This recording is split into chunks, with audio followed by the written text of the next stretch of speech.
এই দেশের মানুষ ইসলাম প্রিয়, এই দেশের মানুষ ধর্ম প্রিয়, এই দেশের মানুষগুলো মাহফিল প্রিয়, এই দেশের মানুষগুলো ওয়াজ প্রিয়, এই দেশের মানুষগুলো এই সমস্ত কিতাব প্রিয়, ঠিক না?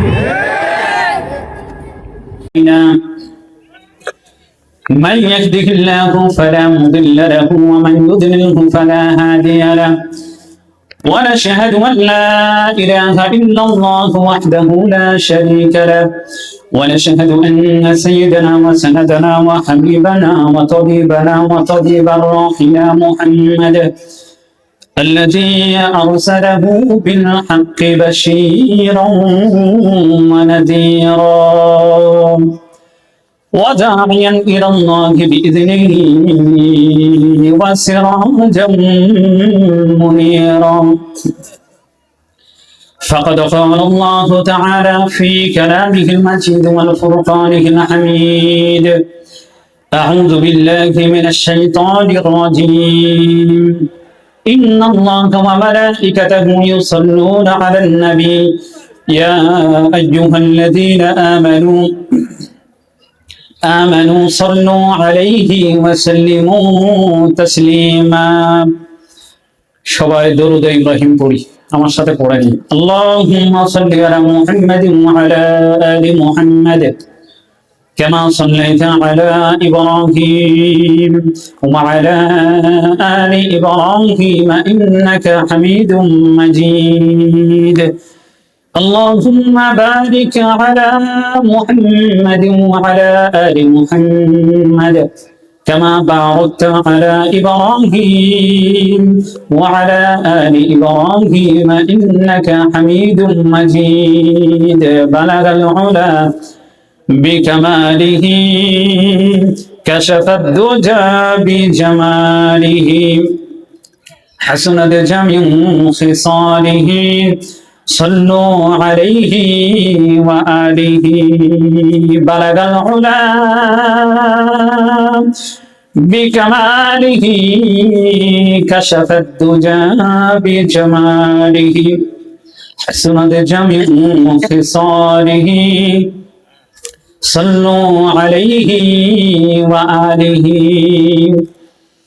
जिंदा रखती है ज़माने को हरारत तेरी, जिंदा रखती है ज़माने को हरारत तेरी, कौकबे किस्मत इनका है खिलाफत तेरी, बलग अल-उला बिकमालिही कशफ अद-दुजा बिजमालिही हसनत जमीउ खिसालिही सल्लु अलैहि व आलिहि।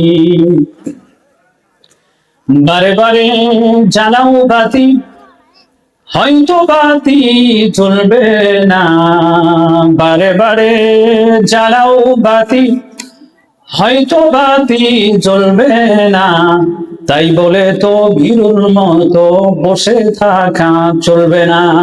বালাগাল উলা বিকামালিহি কাশাফাদ দুজা বিজামালিহি হাসনাত জামিউ খিসালিহি সাল্লু আলাইহি ওয়া আলিহি।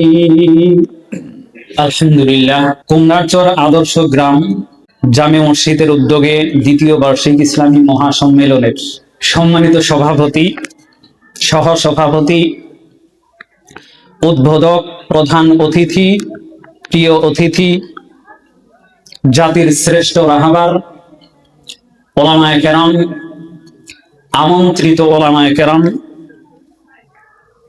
এবং যারা মাহফিল কমিটির ইন্তেজাম কমিটিতে যারা সংযুক্ত এবং পুরো এলাকাবাসী, আমার সামনে উপবিষ্ট যুবক ভাই, ছোট ভাই এবং বৃদ্ধ দাদার বয়সে যারা আছি এবং পর্দার অন্তরালে মা ও বোনেরা এবং আমার সাথে বসা মঞ্চে উপবিষ্ট বয়োজ্যেষ্ঠ সম্মানিত ব্যক্তিবর্গ, সকলের এই আঞ্জাম সকলকেই আমার পক্ষ থেকে আন্তরিক শুভেচ্ছা অভিনন্দন সকলের ওপরে আল্লাহ তাআলা খাস রহমত নাজিল করেন বলি আমি। আমাদের মধ্য থেকে কেউ যদি অসুস্থ থাকে আমরা তার জন্য দোয়া করি, আল্লাহ তাআলা তাদের অসুস্থতা দূর করে দেন বলি আমি। আমাদের মধ্য থেকে কেউ যদি বেকার থাকে, কোনো কিছুই করা হচ্ছে না, চাকরির জন্য চেষ্টা করা হচ্ছে, কাজের জন্য চেষ্টা করা হচ্ছে কিন্তু হচ্ছে না, আল্লাহ তাআলা ওই সমস্ত বেকার মানুষদেরকে, বেকার যুবকদেরকে, বেকার লোকদেরকে আল্লাহ তাআলা হালাল কোনো পেশার ব্যবস্থা করে দেন, রিজিকের একটা ফয়সালা করে দেন বলি আমি। আমাদের মধ্য থেকে কেউ যদি হতাশাগ্রস্ত থাকে আল্লাহ তাআলা তাদের হতাশা দূর করে দেন বলি আমি। কেউ যদি বিপদের মধ্যে থাকে আল্লাহ তাআলা তাকে বিপদ মুক্ত জীবন দান করেন বলি আমি। যারা লেখাপড়া করি, ছাত্র ছাত্রী, পড়তে মন চায় না, মাথায় ধরে না, এই সমস্ত শিক্ষার্থীদের আল্লাহ তাআলা মেধা শক্তি বাড়ায় দেন বলি আমি। তিনি কেমন ছিলেন এই বিষয়ের উপরে আমি কথা বলবো। রাসূল সাল্লাল্লাহু আলাইহি সাল্লাম ব্যক্তি হিসেবে বিশ্বনবী সাল্লাল্লাহু আলাইহি সাল্লাম কেমন ছিলেন, ব্যক্তি হিসেবে বিশ্বনবী সাল্লাল্লাহু আলাইহি সাল্লাম কেমন ছিলেন। সূরা আহজাবের 21 নং আয়াতের মধ্যে আল্লাহ তাআলা বলছেন, লাকাদ কানা লাকুম ফি রাসূলিল্লাহি উসওয়াতুন হাসানাহ, অবশ্যই তোমাদের জন্য রাসূল সাল্লাল্লাহু আলাইহি সাল্লামের মধ্যে রয়েছে উত্তম আদর্শ। সুবহানাল্লাহ, জোরে বলেন সুবহানাল্লাহ। তোমাদের জন্য রাসূল সাল্লাল্লাহু আলাইহি সাল্লামের মধ্যে রয়েছে উত্তম আদর্শ। এটা কাদের জন্য? তিন শ্রেণীর ব্যক্তি। কয় শ্রেণীর ব্যক্তি? জোরে বলেন কয় শ্রেণীর ব্যক্তি? জোরে বলেন কয় শ্রেণী? জোরে বলেন কয় শ্রেণী? আরো জোরে, আরো জোরে, জোর হয় না।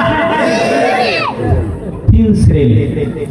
লিমান কানা ইয়ারজুল্লাহ, যে আল্লাহকে পেতে চায়, যে আল্লাহকে পেতে চায় সে রসুলের আদর্শকে গ্রহণ করে, তার জন্য রসুলের আদর্শ ভালো লাগে, তার জন্য রসুলের আদর্শ ভালো লাগে। এক নম্বর। দুই নম্বর হচ্ছে ওয়াল ইয়াউমাল আখির, যে আখিরাত দিবসের প্রতি বিশ্বাস স্থাপন করে। দুই নাম্বার, যে আখিরাত দিবসের প্রতি কি স্থাপন করে? এক নাম্বার, যে আল্লাহকে পেতে চায়। এক নাম্বার কি? সম্মানিত হাজিরিন, আমার দিকে তাকান, আমার দিকে তাকান। আমি আগেই বলছি, আমি এখানে যা করব সব পড়াবো, এখানে প্রশিক্ষণ। দেখেন, ও অন্যদের মতো কিন্তু আমি ওই ওয়াজ করে আমি চলে গেলাম এরকম আমার কাছে পাবেন না।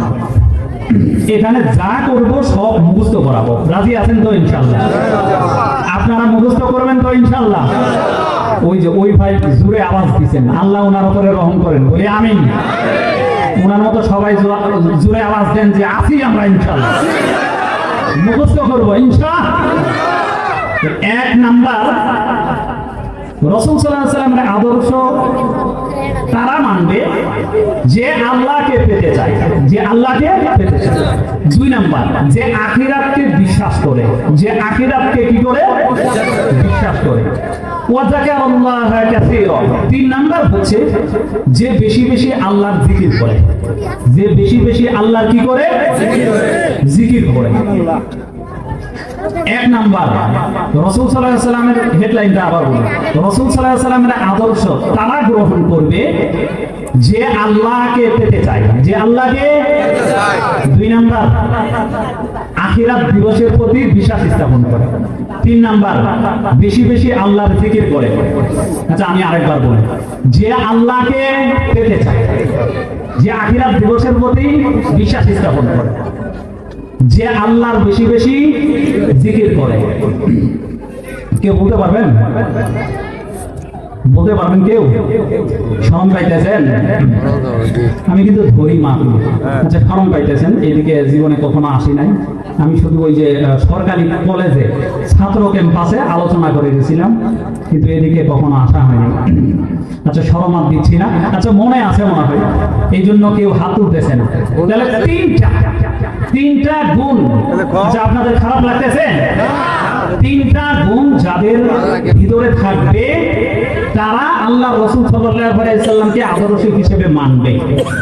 এখন এই তিন গুণ যাদের ভিতরে নেই তাদেরই আল্লাহ রাসূলের আদর্শ যত অ্যালার্জি, ঠিক কি না? তারা ব্যক্তি জীবনে রাসূলের আদর্শকে মানতে চায় না, পারিবারিক জীবনে মানতে চায় না, সামাজিক জীবনে মানতে চায় না।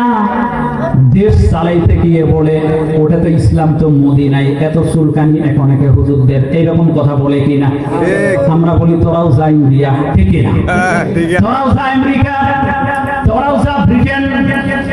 কারণ এই দেশের মধ্যে যে বা যেভাবেই ক্ষমতায় আসতেছে তারা কোরআনের ওপরে শপথ গ্রহণ করে ক্ষমতায় আসতেছে যে কোরআন বিরোধী, শরিয়া বিরোধী কোনো আইন করব না। এই শর্ত নিয়েই কিন্তু এই দেশের মধ্যে ক্ষমতায় আসতে হয়, ঠিক কিনা? কারণ এই দেশের মানুষ ইসলাম প্রিয়, এই দেশের মানুষ ধর্ম প্রিয়, এই দেশের মানুষগুলো মাহফিল প্রিয়, এই দেশের মানুষগুলো ওয়াজ প্রিয়, এই দেশের মানুষগুলো এই সমস্ত কিতাব প্রিয়, ঠিক না? আমি আবারও বলছি, তাদেরকেও আঘাত দেওয়ার জন্য বলি না। আমরা আপনাদেরকে ইনভাইট করতেছি, আপনারাও রাসূলের আদর্শে আসেন। শুধু হাত মিলাবো না, আপনাদেরকে বুকে টেনে নেওয়ার অঙ্গীকার আমরা দিলাম, ঠিক না? সর্বপ্রথম আমরা এটা করবো ওলামায়ে কেরাম। আমরা বললাম, বলে আসতেছি, এখনো বলছি, সামনেও বলবো ইনশাআল্লাহ। আশা করি সাধারণ জনগণ আপনাদের গ্রহণ করবে। আল্লাহ তাআলা তাদেরকে হেদায়েত দান করেন বলি আমি। তাহলে তিন শ্রেণীর ব্যক্তি রাসূলের আদর্শকে গ্রহণ করে। এখন রাসূল সাল্লাল্লাহু আলাইহি ওয়াসাল্লাম কেমন ছিলেন? আচ্ছা, এটা আমাদের নবী মুহাম্মদ সাল্লাল্লাহু আলাইহি ওয়াসাল্লাম শেষ নবী, ইউনিভার্সাল প্রফেট যাকে বলা হয়, সার্বজনীন নবী। তার ব্যাপারে আল্লাহ রাব্বুল আলামিন বলছেন, ওয়া মা আরসালনাকা ইল্লা রাহমাতাল লিল আলামিন। আমি আপনাকে কুল কায়নাতের সর্ব যুগের জন্য, সর্ব পৃথিবীর সৃষ্টির জন্য, কুল কায়নাতের জন্য আমি আপনাকে রহমত স্বরূপ পৃথিবীতে পাঠিয়েছি। সুবহানাল্লাহ। তিনি যদি হ্যাঁ বলেন, দুনিয়ার সব কিছু আল্লাহ তাআলা তার সম্মানে হালাল করে দেন, আর তিনি যদি না বলেন সব কিছু দুনিয়ার হারাম হয়ে যায়, ঠিক কিনা? এমন সম্মান আল্লাহ তাআলা তাকে দিয়েছেন, আল্লাহ তাআলার সাথে সরাসরি কথা বলার অধিকার কেউ পায় না। মেরাজের ঘটনা, বাইতুল হারাম থেকে যখন বাইতুল মুকাদ্দাস মসজিদে আকসা, যেটি নিয়ে ইহুদিরা ষড়যন্ত্র করতেছে, বারবার রমজান মাসে বোম মারে, সুযোগ পাইলেই বোম মারে, ঠিক না? যেখানে মসজিদে আকসা, আল্লাহ রাসূলের হাদিস থেকে স্পষ্ট বোঝা যায়, মসজিদে আকসা বাইতুল মুকাদ্দাসের আশেপাশে আল্লাহ তাআলা অনেক সম্পদ রেখেছেন, স্বর্ণ রেখেছেন, অনেক বরকত রেখেছেন। সুবহানাল্লাহ, সুবহানাল্লাহ। বানায় দিব ওই মসজিদে আকসা, বাইতুল মুকাদ্দাস বিভিন্ন ধরনের জায়গা থেকে জিনদের দ্বারা পাথর নিয়ে এসে নির্মাণ করা হয়েছে। অনেক সম্পদ, কোটি কোটি সম্পদ সেখানে। ওই জন্য কেউ থাকতে চায় না। বাইতুল মুকাদ্দাসের মসজিদে হারাম থেকে আমি বোঝাতে যাচ্ছি, আমাদের নবী যার ব্যাপারে আলোচনা হবে তার সম্মানটা কেমন। মসজিদে হারাম থেকে যখন বাইতুল মুকাদ্দাসে নিয়ে গেলেন, ওখানে আল্লাহ তাআলার কারিশমা, সকল নবীদেরকে আল্লাহ তাআলা বাইতুল মুকাদ্দাসে একখানে করেছেন। আদম আলাইহিস সালাতু ওয়াস সালাম, নূহ আলাইহিস সালাতু ওয়াস সালাম থেকে শুরু করে মুহাম্মদ সাল্লাল্লাহু আলাইহি সাল্লাম পর্যন্ত অসংখ্য নবী এবং রাসূলকে সবজনকে একখানে করেছেন। বাইতুল মুকাদ্দাসে রাসূল সাল্লাল্লাহু আলাইহি সাল্লামের সাথে সঙ্গী ছিলেন জিবরাইল। সঙ্গীর সাথে বাইতুল মুকাদ্দাসে ঢোকালেন। বাইতুল মুকাদ্দাসে ঢুকে এখন 2 রাকাত নামাজ পড়বেন, নফল নামাজ পড়বেন। এখন এই নামাজের ইমামতি কে করবে? যখন চতুর্দিকে এরকম তাকানো শুরু করেছে, আচ্ছা আপনারা বলেন তো, যে মসজিদে যখন নামাজের ওয়াক্ত হয় তখন নামাজ কে পড়াবে? এরকম যদি নির্ধারিত ইমাম না থাকে, নামাজ কে পড়াবে? তাকাতাকি এরকম হয় কি হয় না? সেখানেও একই ঘটনা ঘটেছে। এখন বাইতুল মুকাদ্দাসে তো ওই নফল নামাজ, ওটা পড়ার জন্য তো নির্ধারিত কোনো ইমাম রাখা নেই। নামাজ কে পড়াবে? ওখানে তো সবাই নবী, ঠিক না? সবারই তো আর সম্মান কম না, কম নাকি? নবী রাসূল তাদের সম্মান কি কম? কম না। কিন্তু এরপরও যখন এভাবে তাকাতাকি করছে, এই অবস্থার মধ্যে ভিড় ঠেলে জিবরাইল আলাইহিস সালাতু ওয়াস সালাম রাসূলের হাত ধরে ভিড় ঠেলে ইমামতির মুসল্লায় দাঁড়ায় বললেন, ইয়া রাসূলুল্লাহ, ইমামতি আজকে আপনিই করেন। সুবহানাল্লাহ। এই ক্ষমতা এবং সম্মান কে দিয়েছেন? আল্লাহ তাআলা। সেই নবীর আমরা, সেই নবীর আমরা কি? আমরা তো ব্যক্তি। টপিক হলো কি, ব্যক্তি হিসেবে যেমন ছিলেন বিশ্বনবী মুহাম্মদ সাল্লাল্লাহু আলাইহি ওয়াসাল্লাম, আমরাও তো ব্যক্তি। আমরা কেমন ব্যক্তি আমরা প্রত্যেকেই জানি। আমরা ইন্ডিকেট করতে পারি, অ্যানালাইসিস করতে পারি।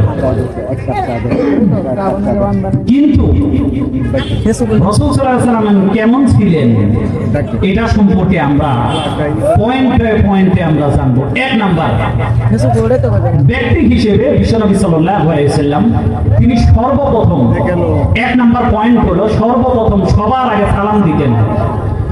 1 নাম্বার পয়েন্ট হচ্ছে সর্বপ্রথম তিনি কি দিতেন? সালাম দিতেন। কোরআনের আয়াত আছে, ওয়াইদা হুয়্যিতুম বিতাহিয়্যাতিন ফাহাইয়্যু বিআহসানা মিনহা ওয়াইদা হুয়্যিতুম বিতাহিয়্যাতিন ফাআহসানু মিনহা ইন্নাল্লাহা কানা আলাইকুম হাসিবা। সালাম, কেউ যখন অভিবাদন করে, সালাম দেয়, তুমিও সেই রকম সুন্দর শব্দে তাদেরকে অভিবাদন করো, সালাম দাও। সালামের প্রচলন হাদিসের মধ্যে আসছে, আল বাদিউ বিসসালামি বারিউম মিনাল কিবার। যে আগে আগে সালাম দেয় সে অহংকার থেকে মুক্তি পায়। সুবহানাল্লাহ। এই কাজটা রাসূল সাল্লাল্লাহু আলাইহি ওয়াসাল্লাম করতেন। রাসূল সাল্লাল্লাহু আলাইহি ওয়াসাল্লামের ভিতরে অহংকার ছিল না। 63 বছরের জীবনীতে, ইতিহাসের মধ্যে তার অহংকারের লেশ মাত্র পাওয়া যায়। তিনি আগে আগে সালাম দিতেন। আরেক হাদিসের মধ্যে আছে, আসসালামু ক্বাবলাল কালাম, আগে সালাম দাও এরপরে কথাবার্তা বলো। হাদিসের মানটা যদিও একটু দুর্বল, ফজিলতের বিষয় তো বলা যায়। তো হাদিসের মান বিষয়গুলো আপনারা তো বুঝবেন না, শুধু ফজিলতটা মনে রাখেন। তো আগে কথা বলার পূর্বে আগে কি করা? সালাম দেওয়া, এরপরে কথা বলা। এটাই আদব। রাসূল সাল্লাল্লাহু আলাইহি ওয়াসাল্লাম এটিও করতেন। তিরমিজির বর্ণনা এবং বিভিন্ন বর্ণনাতে এই হাদিসগুলো দেওয়া আছে, যেগুলো বললাম। আমার কাছে রেফারেন্স আছে যে আগে সালাম এরপরে কথাবার্তা। এটা তিরমিজি শরীফের 2842 নম্বর হাদিস। তো এই সমস্ত আচরণগুলো বিশ্বনবী সাল্লাল্লাহু আলাইহি সাল্লামের ভিতরে ছিল। এরপরে হাদিসের মধ্যে আসছে আন আবি হুরায়রা রাদিয়াল্লাহু তাআলা আনহু قال قال رسول الله صلى الله عليه وسلم لا تدخلون الجنة حتى تؤمنوا ولا تؤمنوا حتى تحابوا أولا أدلكم على شيء إذا فعلتموه تحاببتم أفشوا السلام بينكم سبحان الله আগে আগে সালাম দেওয়া, পরস্পরের মধ্যে সালামের প্রচলন করা, এটি হাদিস। এই হাদিসের আমল বিশ্বনবী সাল্লাল্লাহু আলাইহি ওয়াসাল্লামের ভিতরে ছিল। সুবহানাল্লাহ। মানে কোরআনে যত চরিত্র আছে, ভালো চরিত্র আছে, হাদিসে যত ভালো গুণ আছে, সবগুলো বিশ্বনবী সাল্লাল্লাহু আলাইহি ওয়াসাল্লামের ভিতরে ছিল। সুবহানাল্লাহ। তাহলে এক নাম্বার ব্যক্তি হিসেবে রাসূল আগে আগে সালাম দিতেন। ভাই, ব্যক্তি হিসেবে রাসূল আগে আগে কি দিতেন? জোরে বলেন। এক নাম্বার বিশ্বনবী আগে আগে কি দিতেন? আগে আগে কি দিতেন? জোরে বলেন। আগে আগে সালাম দিতেন। আমল আমরা করবো কিনা ওটা পরে বলবো, কিন্তু আগে নবী কি করছেন, আমল কি ছিল, এগুলো আমরা পয়েন্ট শেষ করি। দুই নাম্বার, আমাদের নবী কেমন চরিত্রের ছিলেন, তিনি কেমন ছিলেন।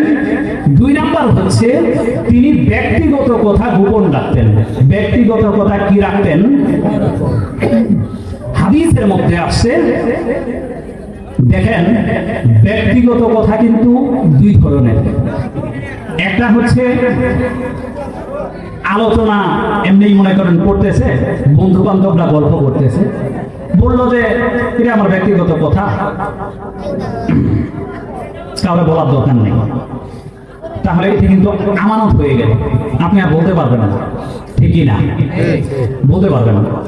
আরেকটা হচ্ছে যে আমানতটা আমরা ছোটরা বড়দের সাথে বা অভিজ্ঞদের সাথে পরামর্শ করি কি করি না?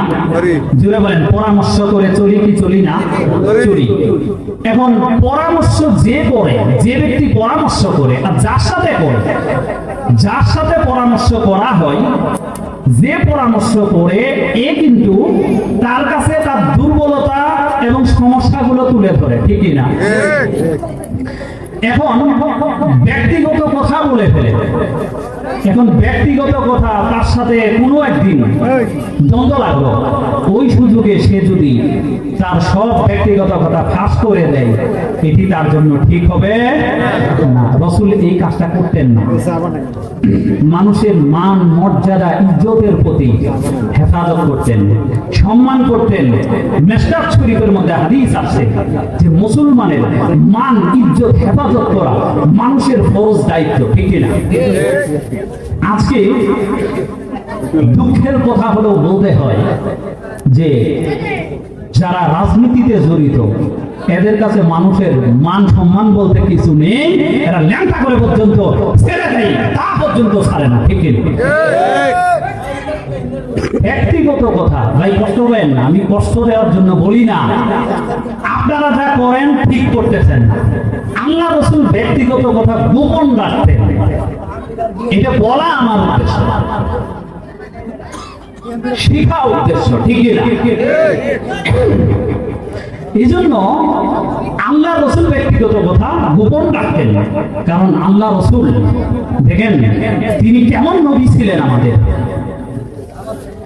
আয়েশা রাদিয়াল্লাহু তাআলা আনহা বলেন, তিনি নিজে সাক্ষী, আল্লাহ রাসূল এমন নম্র ভদ্র ছিলেন, এমন শরম তার ছিল, লজ্জা ছিল। আয়েশা রাদিয়াল্লাহু তাআলা আনহা নিজে সাক্ষী, হাদিসগুলো সাক্ষী, মুসলমান ভাইরা আমার ইতিহাসগুলো সাক্ষী, সিরাতের উপরে আমার এই যে কথা বলতেছি, আল্লাহ আমাকে নিজে ঘাটাঘাটি করে এগুলো লেখার তৌফিক দিয়েছেন। কারো বয়ান শুনে আপনাদেরকে এখানে বয়ান শোনাতে আসি নাই, নিজে ঘাটাঘাটি করে, নিজে পরিশ্রম করে এগুলো লিখেছি, রেফারেন্স সহ। আল্লাহ যা দিয়েছেন সেগুলো আপনাদেরকে আজকে শিখিয়ে যাচ্ছি, শুনিয়ে যাচ্ছি।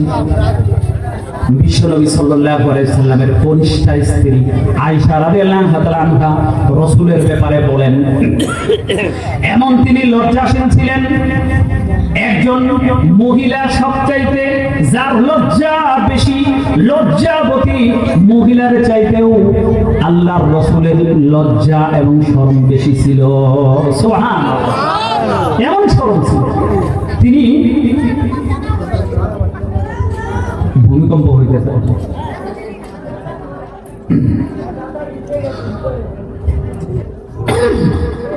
আল্লাহ তাআলা হেফাজত করেন, নড়তেছিল খুব বেশি, মানে গত কয়েকদিন থেকেই এখন শরীরই ভূমিকম্প হয়েছে, ঠিক না? মানে ওই যে ঢাকাতে যারা থাকি আমরা, মানে সব সময় নড়ি, মানে এটা আমরা অভ্যস্ত হয়ে গেছি, অভ্যাসে পরিণত হয়েছে, কিন্তু সব সময় এখন ইস্তেগফার করা লাগে। অবশ্য আমল বেড়ে গেছে, ঠিকই না? এমনি তো আমরা সোজা হই না। আল্লাহ যখন বিপদে পড়ে, প্রথম যে শুক্রবারে ভূমিকম্প হইল, আমার মসজিদে আমি জায়গা দিতে পারি নাই, রাস্তায় চট বিছাইতে হয়েছে। তো মাঝে মাঝে এরকম ভূমিকম্পের ধাক্কা নাড়া দেওয়া দরকার, ঠিকই না? না হলে তো মুসল্লি পারে না। ইমানের খাতির থাকার কারণে এই সমস্ত জিনিস হয়। আল্লাহ তাআলা আমাদেরকে সঠিক সমঝ দান করেন, বলি আমিন। বিশ্বনবী সাল্লাল্লাহু আলাইহি ওয়াসাল্লাম আয়েশা রাদিয়াল্লাহু তাআলা আনহা বললেন, তিনি এমন লজ্জাশীল ছিলেন, মানুষের ব্যাপারে বলতেন, মানুষের ব্যাপারে এত সুন্দরভাবে বলতেন যে মানুষের কি যে হলো, তারা এই কাজটা করলো না, মানে কাউকে ইন্ডিকেট করে বলতেছে না। অনেক দেখবেন শিক্ষক আছে, অনেক হুজুর আছে, এই তুই আমার ছাত্র না, আমার উপরে বেয়াদবি করে কথা বলিস। ভাই, এই সমস্ত আচরণ রাসূলের কোন আদর্শে আছে? আমি হুজুর হইছি বিধায়, আমি শিক্ষক হইছি বিধায় জনসম্মুখে তারে এইভাবে বলা, এতজন মানুষ, হাজার হাজার মানুষ তো জানে না যে সে আপনার ছাত্র, ও তো অপমান হইল, ঠিকই না?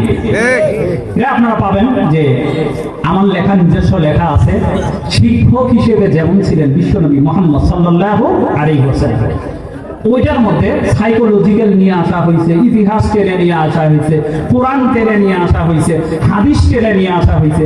ওই বিষয়ের মধ্যে এই কথাগুলো পাবেন যে শিক্ষকতা করতে গেলে রাসূলের চরিত্র কেমন ছিল, রাসূলের শিক্ষকতার ধরন কেমন ছিল, ওইভাবে ওই লেখা পড়লে, বিষয় পড়লে পাওয়া যাবে।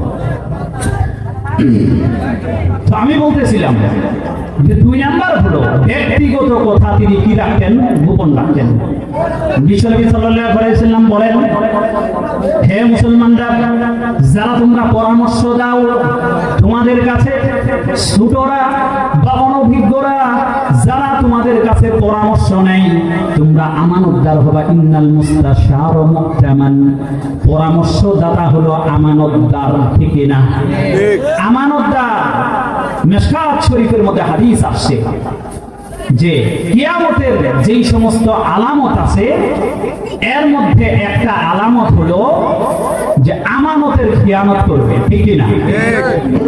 এই জন্য আমানতের খিয়ানত যাতে না হয়, এটা রাসূল সাল্লাল্লাহু আলাইহি ওয়াসাল্লাম করতেন না। এখন আসেন 3 নাম্বার কথা, আপনি কখন ব্যক্তিগত কথা আপনার কাজ করতে পারবেন? এটি সিআইডি যারা আছে, যারা গোয়েন্দা বাহিনীতে কাজ করে, যারা গোয়েন্দা বাহিনীতে কাজ করে,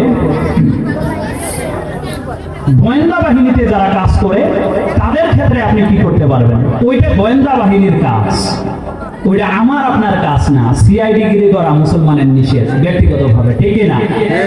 ওটা তারা করতে পারবে, তাদের ওই চাকরি দেওয়া আছে। 2 নাম্বার, এটি যে ব্যক্তিগত কথা তিনি কি করতেন? গোপন রাখেন। 1 নাম্বার, বিশ্বনবী সাল্লাল্লাহু আলাইহি ওয়াসাল্লাম ব্যক্তি হিসেবে কেমন ছিলেন? 1 নাম্বার, তিনি সালাম দিতেন। 1 নাম্বারে কি দিতেন?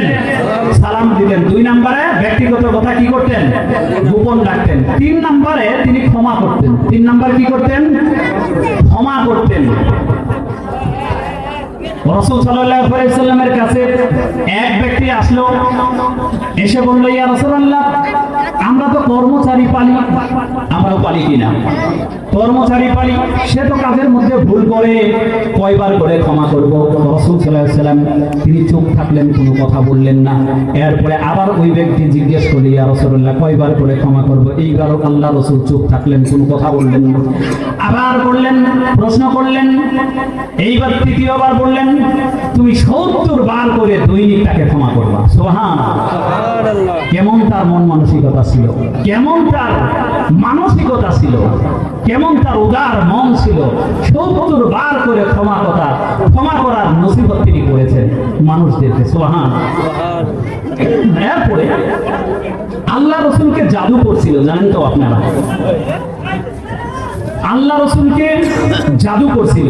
সূরা ফালাক এবং নাস নাজিলের শানে নুজুল, যে নাজিলের কারণ যেটা, ওটাই হচ্ছে আপনার এই জাদুর ঘটনা। আল্লাহ রাসূল সাল্লাল্লাহু আলাইহি সাল্লামকে এক ইহুদি জাদু করছিল।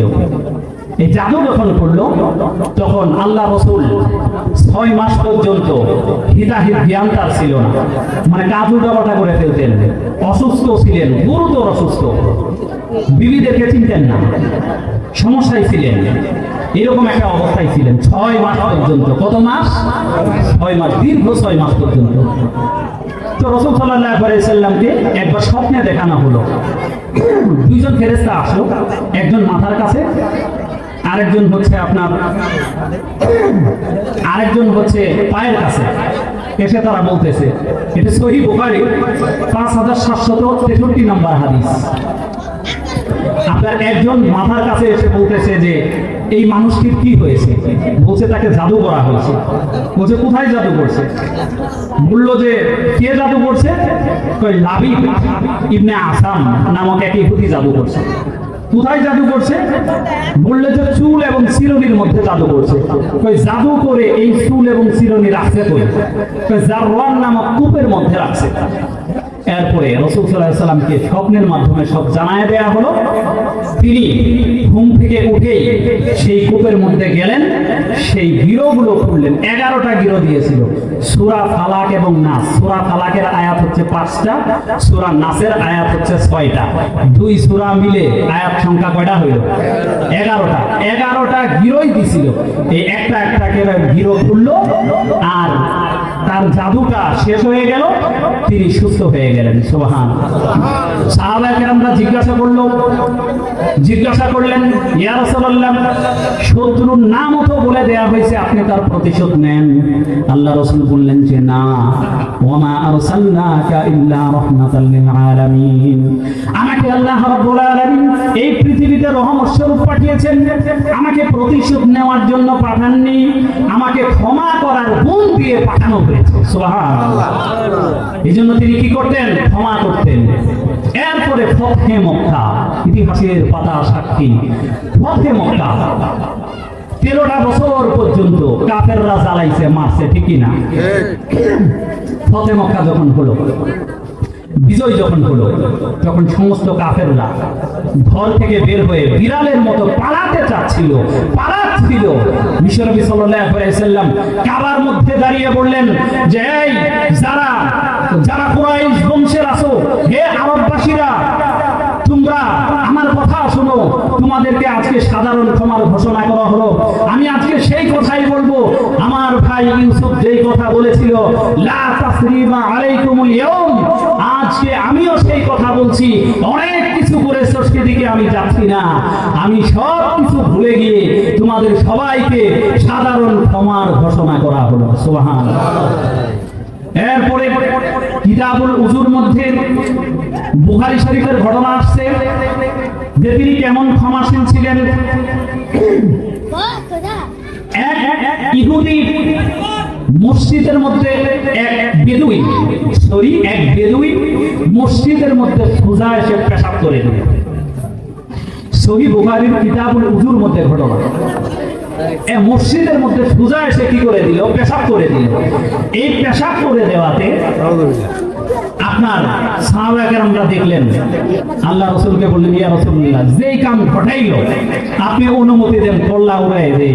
বলল না, এক বালতি পানি নিয়ে আসো। এক বালতি পানি নিয়ে আসা হলো, বললো যে ধুয়ে মুছে ফেলে দাও। তাই করা হলো। ওই ব্যক্তিকে বলা হলো, ওই ব্যক্তিকে ডাকো। ওই ব্যক্তিকে ডাকা হলো। ডাকার পরে জিজ্ঞাসা করা হলো যে দেখো, তোমাকে আমরা চিনি না, তুমি যে কাজটি এখানে করেছো আমরা এই কাজটা করি না, আমরা মুসলিম, আমরা এক আল্লাহর এখানে ইবাদত করি। সুন্দরভাবে বুঝাই দিলেন, সুবহানাল্লাহ, সুন্দরভাবে বুঝাই দিলেন, ক্ষমা করে দিলেন। তাহলে 3 নাম্বার গুণ, বিশ্বনবী ক্ষমা করতেন। কি করতেন? 4 নাম্বার হচ্ছে তিনি সাদাসিধে জীবন যাপন করতেন। ওমর রাদিয়াল্লাহু তাআলা আনহু একদিন দুপুর বেলায় বিশ্বনবী সাল্লাল্লাহু আলাইহি ওয়াসাল্লামের খেদমতে গেলেন। যে অনুমতি নিয়ে তার বেডরুমে প্রবেশ করলেন। এটা 4 নাম্বার গুণ বলা হচ্ছে। 4 নাম্বার গুণ ছিল সাদাসিধে জীবন যাপন করতেন। ওমর রাদিয়াল্লাহু তাআলা আনহু বেডরুমে ঢুকলেন।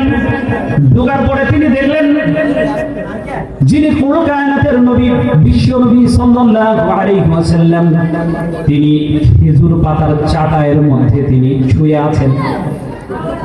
খেজুর পাতার চাটাই। তিনি উঠলেন ওমরকে দেখে। উঠে দেখে যে রাসূল সাল্লাল্লাহু আলাইহি ওয়াসাল্লামের শরীরের মধ্যে এই চাটাইয়ের দাগ পড়ে গেছে। এই দৃশ্য দেখে ওমরের চোখ থেকে টপ টপ করে পানি ঝরছে। বলছে, ইয়া রাসূলুল্লাহ, রোম পারস্যের সম্রাটটা ভোগ বিলাসে লিপ্ত, তারা কত আনন্দ ফুর্তি করতেছে, আর আপনি এই জিন্দেগি যাপন করতেছেন। আল্লাহ রাসূল বললেন, ওমরকে বুঝ দিলেন, ওমর, আমরা মুসলমান, আমাদেরকে আল্লাহ তাআলা আখিরাত দিয়েছেন, আর ওই বাদশাদেরকে দুনিয়া দিয়েছেন। অতএব আমরা এই আখিরাত নিয়ে, বা তুমি আখিরাত নিয়ে তুমি সন্তুষ্ট কিনা? জোরে বলেন, আমরা আখিরাত নিয়ে সন্তুষ্ট কি সন্তুষ্ট না? সন্তুষ্ট কি সন্তুষ্ট না? আমরা আখিরাত নিয়েই সন্তুষ্ট। 5 নাম্বার হচ্ছে তিনি পরিষ্কার পরিচ্ছন্নতার, পবিত্রতার জীবন যাপন করতেন। আল্লাহ রাব্বুল আলামিন বলেন, ইন্নাল্লাহা ইউহিব্বুত তাওয়াবিন ওয়া ইউহিব্বুল মুতাতাহহিরিন। আল্লাহ রাব্বুল আলামিন ওই সমস্ত লোকদেরকে ভালোবাসেন যারা তওবা করে এবং যারা পবিত্রতা অর্জন করে, যারা নিট এন্ড ক্লিন থাকে ঈমানের জন্য, সব সময় যারা পরিষ্কার পরিচ্ছন্ন থাকে, তাদেরকে আল্লাহ তাআলা পছন্দ করেন। সুবহানাল্লাহ। রাসূল সাল্লাল্লাহু আলাইহি ওয়াসাল্লাম চুল আঁচড়াইতেন। রাসূল কি করতেন? চুল আঁচড়াইতেন। রাসূল সাল্লাল্লাহু আলাইহি ওয়াসাল্লাম চুলের মধ্যে তেল দিতেন।